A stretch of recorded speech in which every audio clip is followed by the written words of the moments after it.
so you know what to expect. We're going to be talking about some different stuff today that might not sound like it should be content marketing. We're going to talk about tampons, wrappers, cartoons, stuff that might not really be intuitive to great marketing, but I promise they do a really good job. So I'm going to introduce myself quickly. I'm going to lay out some ground rules for all of us, including me, to talk about.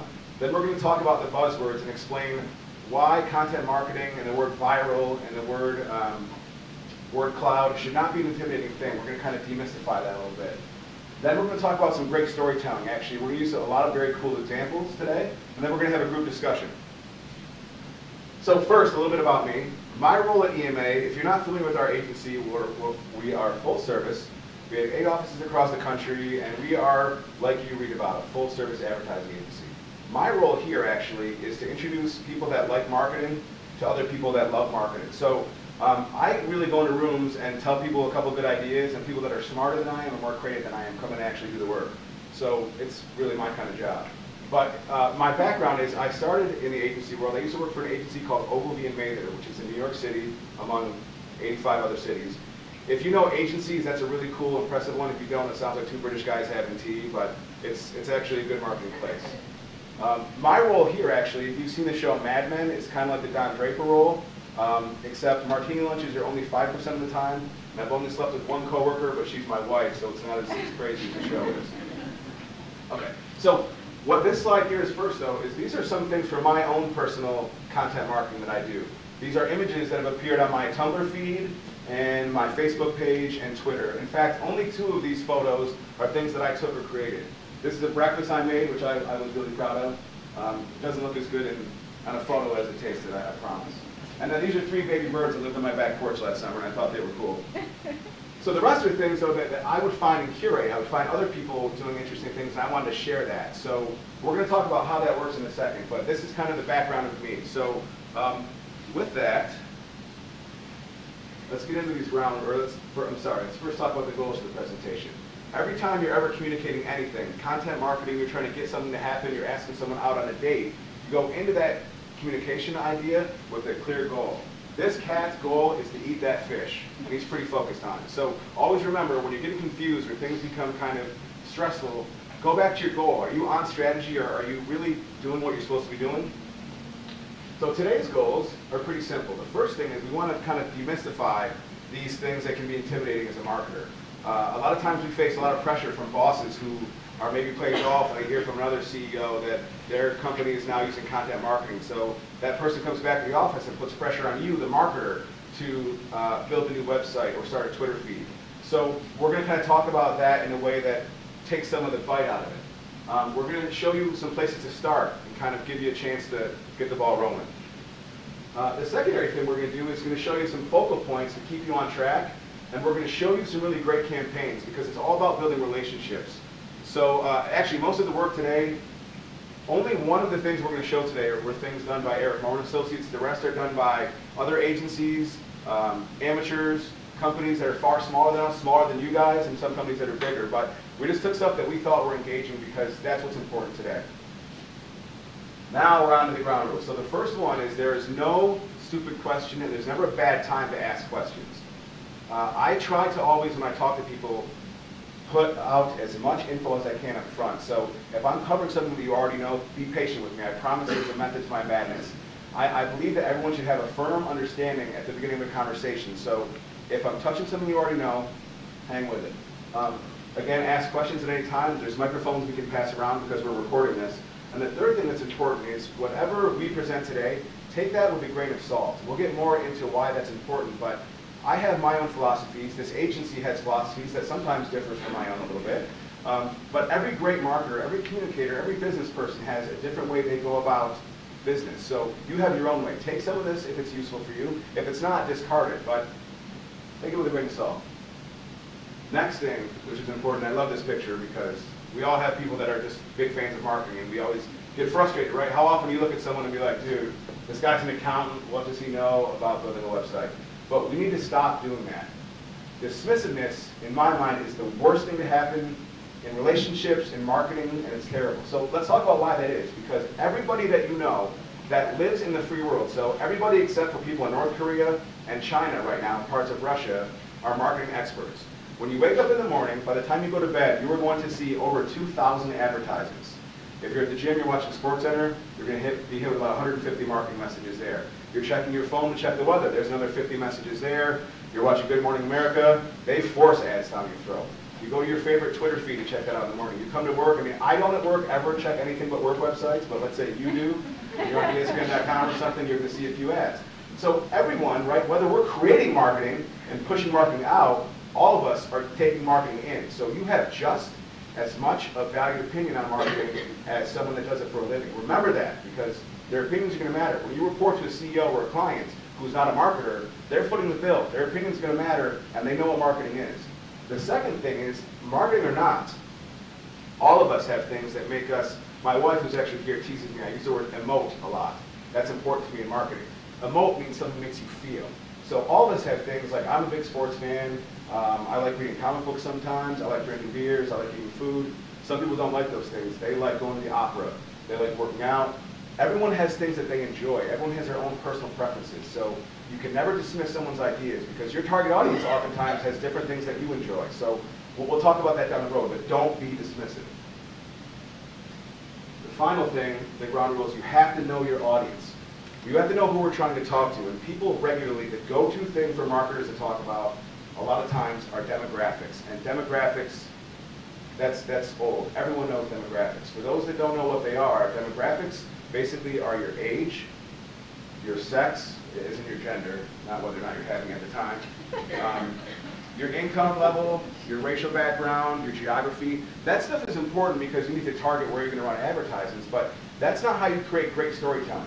Just by figuring out someone's gender and that they're a Hispanic woman between the ages of 18 and 34 doesn't mean you're going to have an idea for something that's going to make her feel something. What's more important are what's called psychographics. And those are finding out that group you're looking at, you identify your demographic. Like I mentioned, Hispanic women between the ages of 18 to 34. Find out, how do they download music? What channels do they watch? How do they watch the news? What are the things they do after work to unwind? Once you find out that information, it's easier to craft a story. It's easier to find something that's going to be interesting to someone else. Okay, so now we're going to get into the buzzwords. And we're going to, I hate buzzwords, and I regularly tell people I hate them. So I'm going to make fun of buzzwords today and explain what they mean and other ways to think about it. The first buzzword is this thing right here. This is called a word cloud. People love using word clouds. I hate them. Stop using them. Like 4 years ago, word clouds were cool. They're not cool anymore. As soon as someone builds a generator, like a meme generator, a word cloud generator, as soon as generators happen on the internet, you know that something is dead. Stop using it. What a word cloud is people put in a bunch of buzzwords, throw them all together, and put them on a slide to try to impress people. But a lot of times, they intimidate people. You see them, and you're like, dude, that's a lot of information. So first, word clouds, gotta go. This is a word cloud made of some things we're going to talk about today. Not all of these words, only about 5 of them. But word clouds, negative. The first one is synergy. Have we all heard synergy before? We're familiar with synergy, right? I actually used this in a meeting earlier today, and I wanted to punch myself in the face. So here's what synergy actually means. Synergy is when 2 people or 2 opposing groups with different thoughts come together to solve a challenge. All right? 2 people that think differently get together to fix something. The Harlem Globetrotters and Scooby-Doo used synergy to figure out who was menacing the theme park, right? Synergy has been around forever. Someone just came up with a cute name for it and probably found a way to charge someone else for talking about synergy all day long. So that's all synergy means. Don't let it scare you. The next one is user experience, or now it's even trendier to say UX. Hey, this website's so fantastic, the UX is just to die for, right? We all hear UX a lot. This is a new buzzword. User experience has been around since people started using things. It means how do you enjoy the product or the service you're using. McDonald's has been using this forever. They would show commercials of a kid eating a hamburger and being excited about a hamburger. Eating ice cream, right? When you use something and the experience you have doing it, that's all user experience is. If you're applying it to a website, it's how easy does a website work. It's easy to navigate, but user experience is simple. How do people use the device or service that you're sharing with them? The next one is content marketing. So this is why we're all here, because content marketing, all the other stuff, user experience, synergies, marketing, advertising, is useless without a good story to tell. So that's kind of where we're going to start with. So according to Wikipedia, and if you're familiar with Wikipedia, they know everything about everything.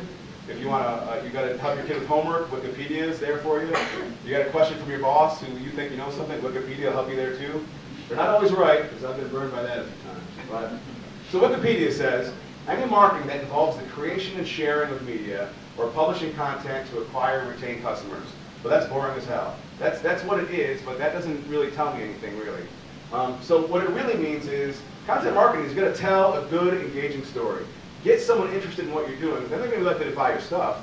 They need to see you as a resource of information. They need to create a relationship with you. I tease my uncle, who's a great dude. He's a retired farmer, and he loves John Deere. And he's custom built 1919 John Deere tractors, uses them in his fields. One of his friends has a John Deere tractor tattoo on his arm. I mean, that's serious love for a brand. But that brand created a relationship and a story. It created affection for what it does. And that's important. That's how you generate real activity. So we're going to get into some details on how you can do that. But while we're on content marketing also is not something that's new. Have people here seen the movie A Christmas Story? My man Ralphie? Okay. Ralphie gets frustrated at one point, right? Because he's been listening to Ovaltine radio show, and he finally gets a decoder ring. And the decoder secret message is, buy more Ovaltine. And he's really mad about it.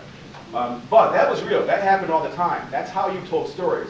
But it didn't stop in the 50s or 60s. That one was still kind of cool and retro-y and fun. But when I was growing up, a lot of people in this room remember these other brands, right? G.I. Joe cartoon, everybody remembers Cobra Commander. My Little Pony is a great, great cartoon. Transformers, the cartoon was great. The movies are atrocious, and it's embarrassing that they made those. But anyway, so these cartoons were awesome. Does everyone watch these? Anybody as a kid? Am I the only dork that's out there? Okay. Thanks, you. So these shows, though, didn't exist first before the products. Hasbro started making G.I. Joe guys, little action figures, and like, man, how are we going to sell this stuff? Somebody's like, dude, let's write a TV show, put it on right after school, and every year we'll introduce new villains and new storylines, and there'll be new products and new toys and new characters and a new tank. So come Christmas time, the parents are like, oh my gosh, Johnny watching another season of G.I. Joe, here's more toys to come out there. That was content marketing. They told an interesting story about something and then got you to buy products afterwards for it. But in reality, it was created that way in the first place. Same with Care Bears. Don't let that fool you. I mean, Care Bears makes you feel good about yourself. At least when I'm feeling down sometimes, I YouTube a couple Care Bear episodes, get back on track. But that's content marketing. But it's older than that and better than that. Are we familiar with the Michelin Guide?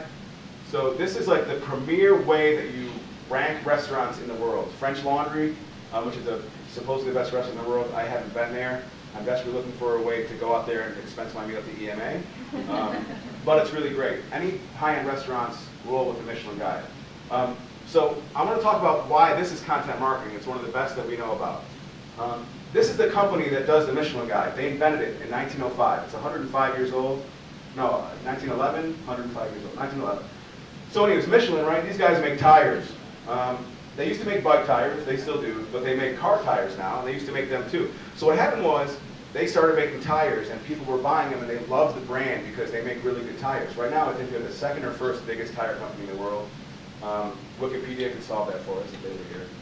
So anyways, they were making really good tires, but people weren't buying them fast enough because the products were so good that they didn't need to replace them that often. And the people at Michelin were like, dude, we got to sell more tires. We can make crappier tires, and people will buy them faster, but they're good and reputable business people, so they didn't want to do that. So they thought, how can we get people to wear out tires quicker? I know, let's create a book that lists the best restaurants in areas and the best places to take day trips, take a picnic on your bicycle. So they created this book and gave it out to the people across South France and said, dude, you want to have a great date with your girlfriend? Here's a place to have a picnic. Or you want to have a nice restaurant to celebrate somebody's birthday? Go here, it's really fantastic. So the Michelin book became this guide that for 100 years now was the apex way to measure restaurants and destinations across the world. It's content marketing. It makes you tell your own story. It's marketing utility, another buzzword, which basically is marketing that people use to make their lives better. But Michelin really invented content marketing. So that's kind of what we're talking about. Are we on the same page here? Is that kind of making some sense? Stop me if it's not. So the next thing we're going to talk about is going viral. And excuse me. We're going to talk about viral a few times during this conversation. But first, let's just talk about what it means. I have a cold, and my friend Jared, who's here, actually congratulated me for staying home from work on Monday. People here, my wife included, never stays home when they're sick because they like to come in and do work. But what happens is, they go viral. They come in and get somebody else viral. They go home and their spouse gets viral. Or a kid goes to school, kids are super germ covered. They spread like a virus. They're sick, they come back to your house, everybody else is sick, right? That's genuinely something going viral. Viral communication is the same way. It's someone taking a piece of information and sharing it with someone else. So that's going to be kind of the important goal of content marketing, is creating something that someone else wants to share with someone. Whether they call it going viral or not, that's what it's going to be. We're going to get more into that in a second. So the next thing I want to talk about is marketing communications. This is a buzzword too, and people like us, who I think are really good at it, hold it to a high standard. But let's talk about what this word means. So is everyone familiar with what these guys are from, what show this is? Right? Breaking Bad. Have you heard of Breaking Bad or seen it? Okay. Most people here have seen it. So this is how content marketing going viral works. The people that have seen Breaking Bad, who watched the first episode when it aired? Maybe 3 people, right? How many of us, though, watched it when one of your friends was like, dude, you've got to see this show, man. It's this teacher who gets cancer and he becomes a drug dealer. Who heard a story like that and started watching it? Right? Or read something in the newspaper about this great show, right? That is something going viral, someone sharing a cool story with someone else, and then all of a sudden, it gets picked up, right? So how is that marketing communications? Well, here's how that is. Some people that work in the field that we all work in, which is sales and marketing, might not agree with what I'm about to say, but all marketing and advertising is an attempt to replicate word of mouth. There's nothing better on earth than someone that you know and trust telling you something and you taking that advice. My friends will tease me, my friend Ryan teases me all the time, I'm not very good with cars. I know what a carburetor is in the sense that it carburetes things, but I don't really know what carbureting means. So I don't know anything about cars, but if I have a car problem, I call my dad because I trust him, he knows a lot about cars, and he says, don't worry about that, or like, dude, your check engine light's been on for 3 weeks, you've got to see somebody, bro. And I take that advice immediately. So that's word of mouth. Getting someone that you trust to tell you something, you don't question it usually. Marketers have done this forever. This is what marketing really is. Nike, right, Michael Jordan, they want to sell you sneakers, so they took the best athlete in the world and said, check this guy out, look at his really cool shoes. And you think to yourself, well, if these sneakers are good enough for the greatest basketball player ever, they're good enough for my 14-year-old kid trying out for the JV team. It's a very simple message. But the thing is you find ways to tell it in an interesting way. You want to surprise people. You want to create relevance to the people you're talking to. But all you're trying to do is replicate a trusted source, a friend telling someone else to try something. So where do we use content marketing? And these are some other things that we wanted to kind of shake the dust off and kind of clarify. Have a lot of people heard about paid and owned and earned media and the difference between those 3 things? So let's talk about those a little bit, because I sometimes get confused about them, and sometimes it really gets a little confusing, and it shouldn't. Paid marketing is any time you actually go out and pay for something, really pay for it. You want to put up a billboard, you make a TV commercial. If you pay something to put something somewhere, that's the best way I can say it. If you want to put an ad on the radio, put an ad on a billboard, put an ad on a TV channel, you've paid advertising. Owned advertising is something that you control, that you're not paying anyone for. So it might be your own Twitter feed, it might be a blog you're writing, it might be your Facebook page or your company's website. That's something that you own. Now, all 3 of them are important, but in a perfect world, we want these 2 to create earned media, and that's someone sharing content. Earned media is someone doing a story on you in the newspaper. Earned media is one of your friends going out to dinner and afterwards telling their friends, you have got to go to Carrabba's. I had lunch at this meeting the other day. The meeting was boring, but the food was great. We should go there for dinner. That is the point of earned media. So those 3 things are important, and that's an important way to think about storytelling. That's the difference between the 3, and how they interact with each other is kind of interesting. So we're going to spend a lot of time today talking about social media, because that's something that's relatively inexpensive. If I were giving this presentation 2 years ago, we would say that social media is free. It's not anymore. Do people here, anybody here run their Facebook page for their company? Okay. When you do, right, you post content, you have the post button, and on the left it's like boost post. Can we see that? If you don't boost it, no one's going to see it. I mean, a few people will on your list, but you can no longer really generate a lot of content organically, because I'm not calling like Mark Zuckerberg and Facebook, capitalist greedy pigs. But they're marketers. They want to make money off of stuff. So it's still relatively cheaper than everything else. But that's how it works. So it's not free. It's not free. Did I say yet that it's not free? But it's not that expensive either, because it's repeatable. You can create a story on one channel and then tweak it a little bit, tell a little bit more softer, maybe if you want to be more casual on another one, but you can still be authentic and tell the same story. And if it's done well, right, if you tell a good story on one of these two, and someone shares it, your customer, the person that you want to sell stuff to, will do all the heavy lifting for you, right? That's the end goal, is you want to go build your customer relationship and your consumer engagement to go up this way. It's about relationship building, and the best way to build relationships, when you become friends with people, it's by sharing stories. You have a story that you've heard, you're going to tell a story about some time you spent with someone. So, on that note though, I want to measure some people's expectations here. So, it doesn't happen overnight, and I want to give some examples of where it can happen overnight, because it can, but it's not going to probably for anybody in the room, including EMA and you guys. So, a couple weeks ago, there was a Super Bowl. You guys might have seen it. I watched it. It's really good. Really good game. Great commercials too. Some were a little bit too played out, but we'll talk about them a little bit. And some were great. One that was really good in our industry was the Weight Watchers one. Everybody remember that commercial? So it talked about binge eating as kind of like an addiction problem, and it was heartfelt and meaningful to people that eat a lot. I clearly eat a lot. So I understand where they're coming from with that. So it was really well received by critics and creative people, like people in our field, as well as the general public. So a lot of media coverage happened. So people shared it. Overnight, they got 23,000 Facebook likes. So you can get 23,000 Facebook likes overnight. You have to spend $6 million to do it though, because that's the money they put behind this. 4 for the space and 2 to film the spot. The reason why I'm putting this up here is, don't worry about numbers. It's not important yet to measure follows and likes. It's important to measure shares. When people share information, when they're talking about things with other people, that's what we need to focus on. If you tell a good story, people are going to share it. If you just get 1 million likes and 1 million follows, it doesn't matter, because they're not going to care about what you're saying. And I'm going to give you a real life example of that. I think probably most of us here are on Facebook and in their personal lives, right? Do any of us on Facebook have a friend, and if they're in this room, then don't raise your hand.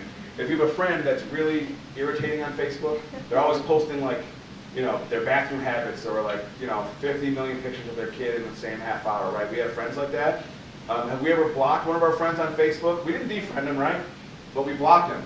Their content was no longer interesting to you, right? So they had a lot of volume. They have a lot of friends that follow them, but they're not really sharing that content or reading it. The content is more important than how many people follow you. That will come. If you build it, they will come. So this is an intimidating chart. So I'm going to walk through it. This is called the Amplification Chart. And it's a fancy way that marketers like us go to people to explain things. We love measuring. One of my friends, I think she's here, Kelly Russell, says this thing all the time. She's excited about measurement.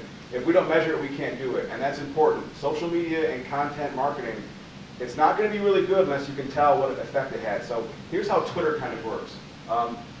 One of our clients is Labatt Blue. We're going to talk about them a little bit. It's the only EMA client we'll talk about today. So over the span of 1 month, they sent out 42 tweets, about 1.4 tweets a day. So we looked at how many people follow them, right? How many unique people are interested in their content, around 2,000. Out of the 2,000, we realized that these people shared them, they replied, they retweeted, they favorited it. So now their followers started to see that. So we started to figure out how many people total saw this. So at the end of the day, we realized they had a change of about 1,500 followers, and in terms of the clicks that we shared, around 170,000 clicks. So how that works, and I'm going to show you more details about this, but the bottom line is, if you have a good story that you tell people, they will do the sharing, right?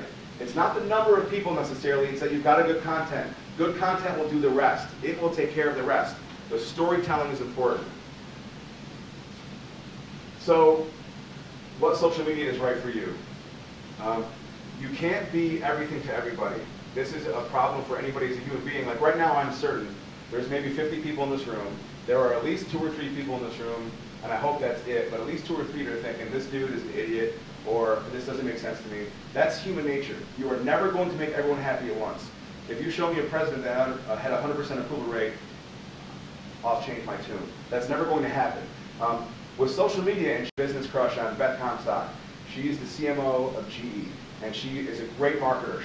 The two things that she picked out most are LinkedIn, she maximizes, Tumblr, but she really focuses on Instagram, because she realized she could not do everything on all these channels. She does some, but even if with huge budgets, you can't do everything for everybody. So pick one or two that matches the personality of your brand, that matches your personality, and then focus on that. Be good at one thing or two things. Don't be half-assed at 7 of them.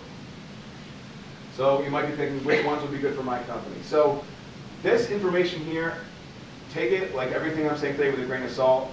According to Statista's information, and you'll have this link in the follow-up, these are in 2014 the most popular social media used by businesses. We have the B2C side, so people that market to consumers, and the B2B side. And this is kind of interesting actually to show you this. And some people will say, well, these aren't really social medias. We'll get to that in a second. But what was surprising to me, I'm not surprised about the leaders on both sides. LinkedIn is obviously a business-to-business one. Everyone uses that. And Facebook, obviously, is pretty giant. I was surprised how high Twitter was. It was on this side. And on both sides, Instagram wasn't present. So let me explain my theory as to why it wasn't present, but also how this information came about. A lot of stats you see in marketing, done by marketers, done by people in this room, are accurate to an extent. These guys had a really big sample. What they did was they sent a survey out to a couple thousand marketers around the world and said, what social media is most important to your brand?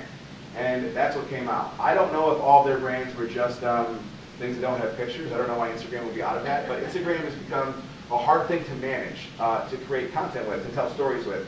A picture is worth 1,000 words, but if you just make an ad and post it on Instagram, no one's going to care about that. If you put a call to action in a cool artistic photo, people are going to dismiss it as an advertisement. So my theory right now, and if someone in this room can combat that, let's talk after work, because I would love to get an answer to this.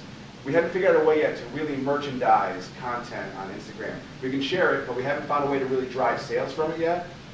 So that's my guess as to why it hasn't appeared on this. Google Plus is not going so hot to the people at Google. If you want to talk about marketing Google, you should call me. But Yelp is starting to make social review sites. This is becoming a very, very big part of how people communicate with each other, as is YouTube. YouTube, when people think about YouTube, do you think about it as a video site, typically? Right? YouTube is the second largest search engine on Earth. It's searched more than Bing, it's after Google.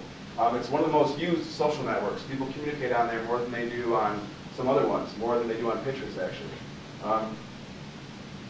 So let's move on, though. The importance of content isn't having the most amount of numbers, and it's not having the sheer amount of activity. Like if you have 500 tweets and they're all boring as hell, that's getting you nowhere except wasting your time writing stupid, boring tweets. If you have 2 tweets but they're interesting, that is going to be impactful. There's a phrase that people use all the time, and it's content is king.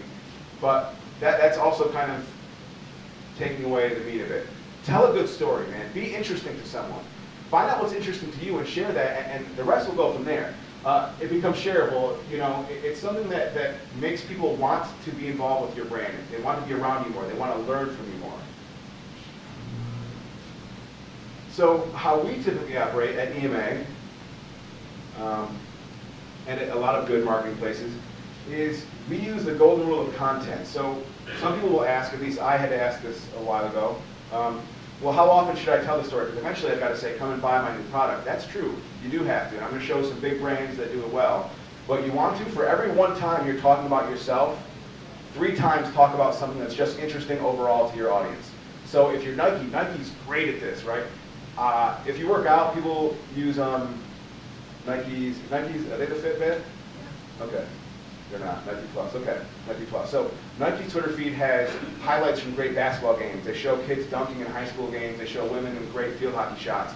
So people go to them as an information source. If they want to improve their 5K time, they go to Nike's website and watch their Couch to 5K programs. And occasionally Nike will sneak in there, check out the new LeBron James sneakers, or look at our new golf clubs. But people welcome that. Once they see you as an information resource, they're more likely to think about you when it's time to buy something. It's about building relationships. So this is basically what it comes down to. People don't want to be sold to all the time. They want to learn something interesting. They want to be informed. They want to be engaged. They want to be entertained. So we're going to get into some examples of that. The first one is one of ours. This is the Labatt Bear. And he will regularly tweet things that are funny. He rarely talks about where to buy the beer, what new products are online, what new stuff is going on. Most of the time, he's saying things that are really funny in real time. Like during the Kentucky Derby, he had a tweet that said, "Oh my God, I'm so happy they race horses, not bears, hashtag out of shape." That type of stuff gets people engaged. So that's an example of it working. But another one that I'm a huge fan of, and I think most people are, is Oreo. Oreo cookies is one of the best social marketers and content marketers in the world. They tell a story all the time. You would never see them say, "Next month we have a sale in Price Choppers across the country for Oreo cookies." They rarely say, "We're introducing a new mint Oreo cookie for St. Patrick's Day." Instead, they do funny, interesting things. This tweet from Oreo happened during the Super Bowl a couple years ago when the Ravens miraculously came back to defeat the San Francisco 49ers. Some people thought it was a giant controversy. The power went out during that game. Do you remember when that happened?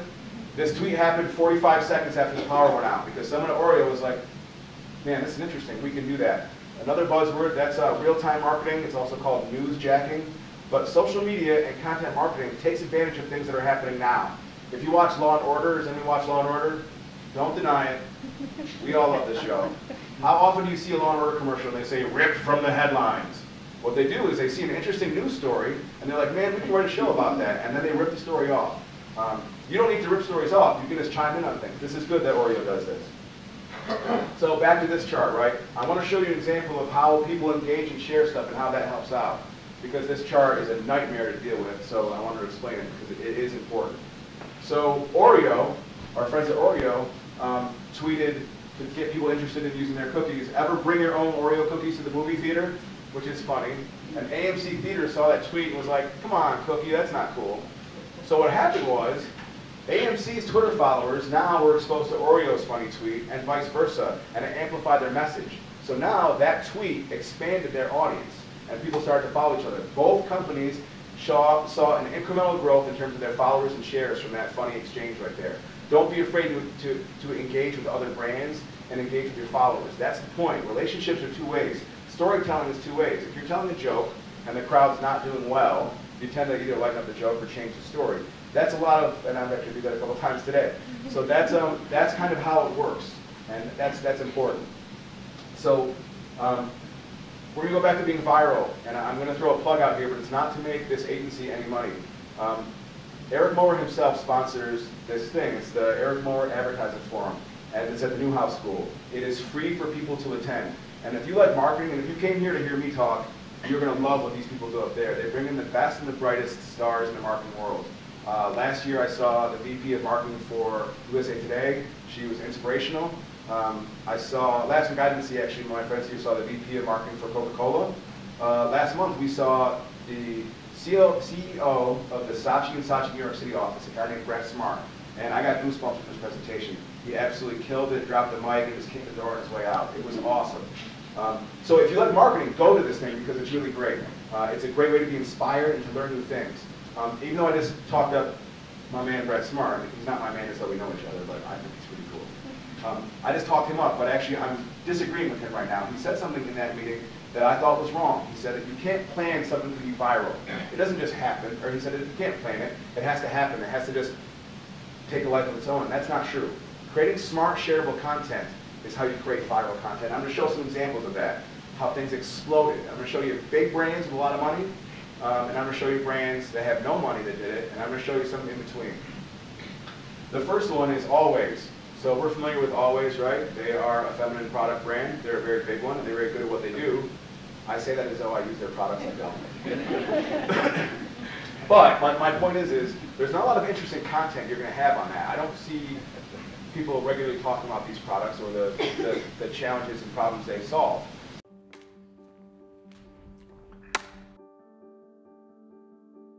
Hi, Erin. Hi. Okay, so I'm going to just give you some actions to do. And just do the first thing that comes to mind. Show me what it looks like to run like a girl. My hair. Oh my God. Show me what it looks like to fight like a girl. Now throw like a girl. Aw. My name is Dakota, and I'm 10 years old. Show me what it looks like to run like a girl. Throw like a girl. Fight like a girl. What does it mean to you when I say run like a girl? It means run fast as you can. So do you think you just insulted your sister? No. I mean, yeah, insulted girls, but not my sister. Is like a girl a good thing? Actually, I don't know if it's a bad thing or a good thing. It sounds like a bad thing. It sounds like you're trying to humiliate someone. So when they're in that vulnerable time between 10 and 12, how do you think it affects them when somebody uses like a girl as an insult? I think it definitely drops their self-confidence and really puts them down, because during that time they're already trying to figure themselves out, and when somebody says you hit like a girl, it's like, well, what does that mean? Because they think they're a strong person. It's kind of like telling them that they're weak and they're not as good as them. And what advice do you have to young girls who are told they run like a girl, kick like a girl, hit like a girl, swing like a girl? Keep doing it, because it's working.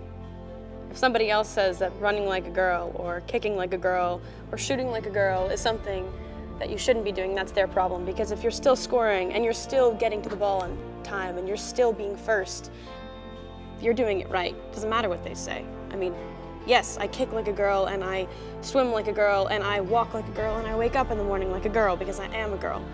And that is not something that I should be ashamed of. So I'm gonna do it anyway. That's what they should do. If I asked you to run like a girl now, would you do it differently?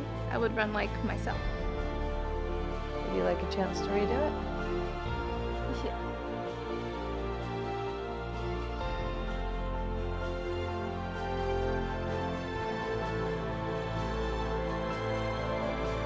Why can't run like a girl also mean win the race?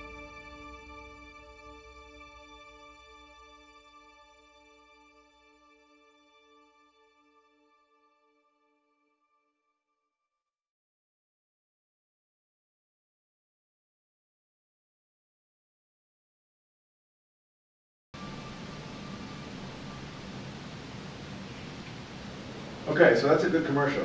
But it wasn't a commercial. That was a viral video. We saw a similar one in the Super Bowl. You remember seeing that one? And I got goosebumps from that one, but it was different and shorter than this, obviously.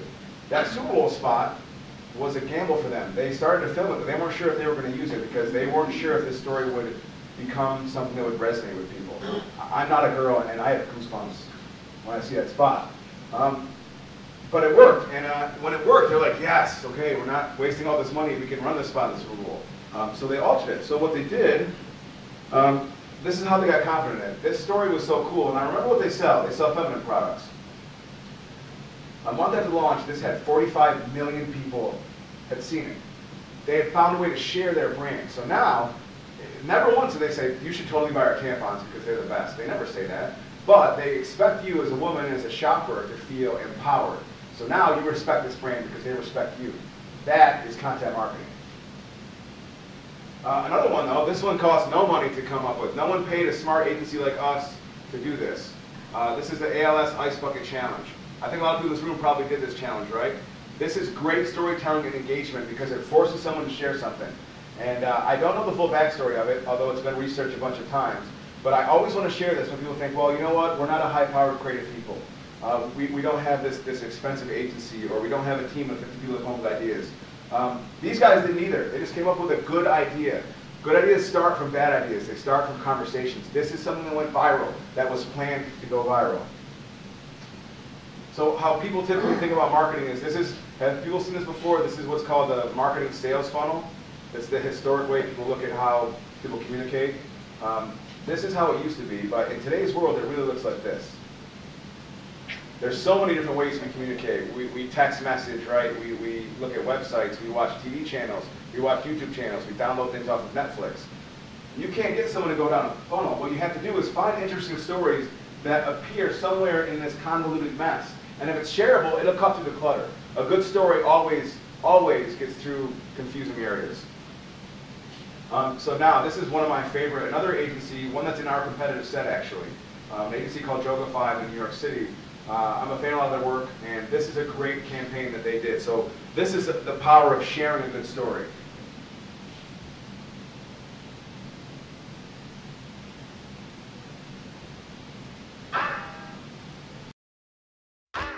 Bing, Microsoft's search engine, came to us to drive trial of Bing search and maps and increase their relevance with a young audience. At the same time, we knew that Jay-Z would soon be launching his autobiography, Decoded. With one big idea, we harnessed this epic moment in pop culture, connected our client to a new demographic, and gave millions a reason to use Bing. We started by putting every page of Jay-Z's book out in the world, every day for a month prior to the book's release. But the pages weren't just randomly placed. Every page's location was inspired by the story on each page, putting Jay-Z's entire biography in context. Fans could actually walk through Jay-Z's life right where it happened, finding pages in 13 major cities in the US and abroad, searching for everything from huge iconic billboards to unique collectible items.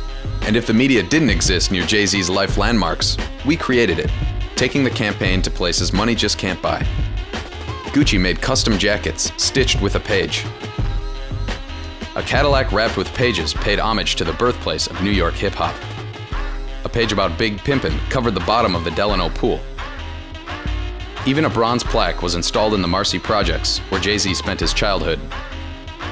We let the story on each page determine each location. The unique pages covered hundreds of thousands of square miles. And as they were unveiled around the world, Bing tied every element of the campaign together with an integrated online game that directed fans to each page on the streets. Clues to the page locations were released daily through Facebook, Twitter, and radio.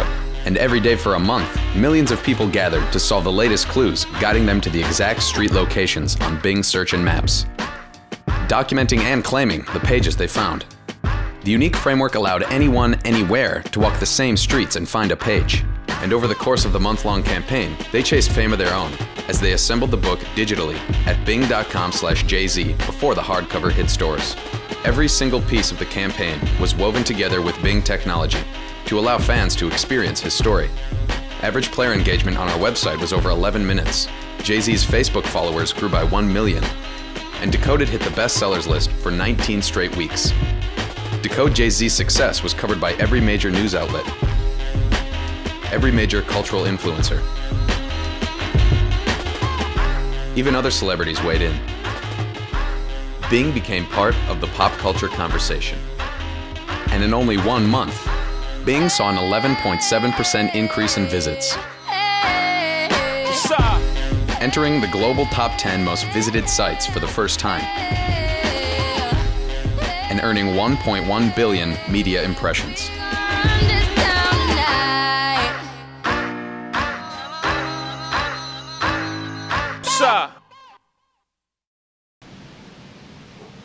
So I love that one. But what's great about it is, now not all of us have Microsoft as clients. That would be sweet if we did. Although many of us are actually Microsoft's clients, which is ironic. But they didn't spend a lot of money on this campaign the way that you think they did. They didn't place advertisements on TV.